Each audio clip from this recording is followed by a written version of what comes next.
Салам радиосунда жаңылыктар.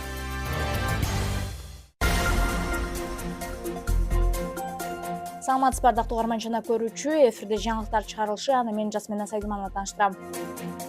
Лелектин интернационал айылында өрт чыкты. Бул тууралуу өзгөчө кырдаалдар министрлигинен билдиришти. Маалыматка караганда, бүгүн 2-июнь күнү саат 14:11 Лелек районунун интернационал айылында турак үйлөрдүн кампасынан өрт чыккандыгы боюнча маалымат түшкөн. Жерине саат 14:13 4 өрт өчүрүүчү куткаруучу Атайын өрт өчүрүүчү унаа тартылып, саат 15:59 өрт толугу менен өчүрүлгөн. Өрттүн жалпы аянты 180 чарчы метр. Учурда өрттүн чыгуу себептери такталууда.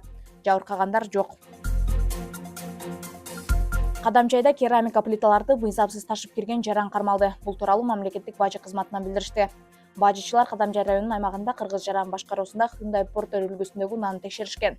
Текшерүүнүн жүрүшүндө эч кандай документтери жок, салмагы 2056 кг түзгөн керамика плиталар табылган. Кармалган товардын орточо базар баасы 70 000 сомду түзгөн. Ошондой эле Кыргыз жаран башкаруусунда Hyundai Porter үлгүсүндөгү унааны аныкталып, жалпы салмагы 1796 кг керамика плиталар, 416 кг гранит плиталары жана 12 дана жарык жана музыка үчүн электрондук жабдуулар табылган. Товарлардын жалпы орточо базар баасы 194 450 сомду түзгөн. Чогултулган материалдар Баткен облусунун прокуратурасына өткөрүлүп берилди.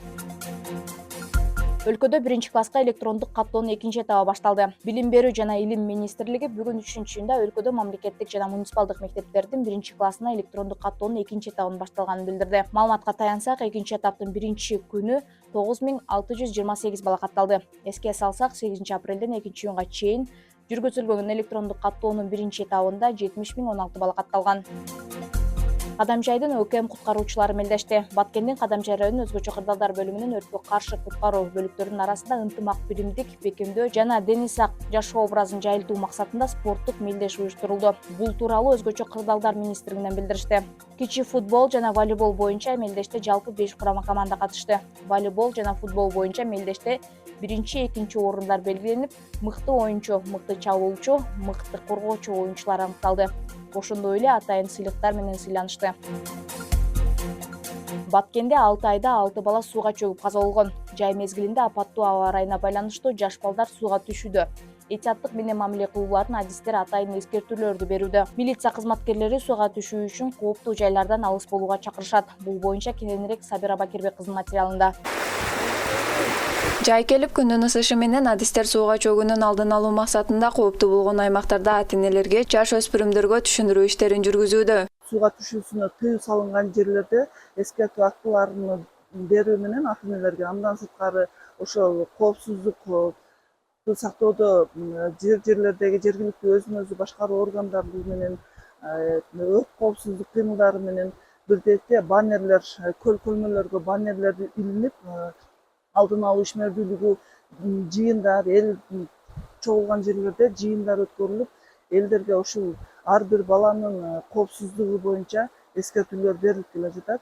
Облустук милициянын маалыматында Баткен облусунун аймагында жарым жыл ичинде өспүрүмдөр арасында сууга чөгүү фактысы 6 ирет катталып, 6 бала көз жумган.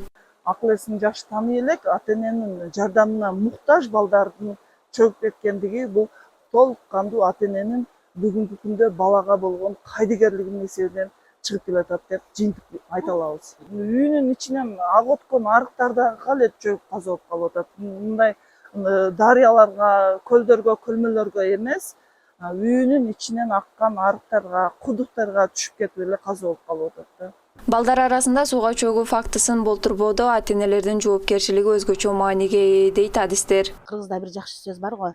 Ата-эне болуу оңой, бирок ата-энелик кылыш өтө кыйын депчи. Ошол ата-энелик милдетти аткарыш өтө кыйын. Арык бар биздин алдыбыздачы, кооптуу. Ошол арыктардан этаат кылыш керек, суудан. Кыскасы, бала бул биздин жашообуздун маңызы. Ошон үчүн балдарга этаат мамиле жасаш керек деп ойлойм.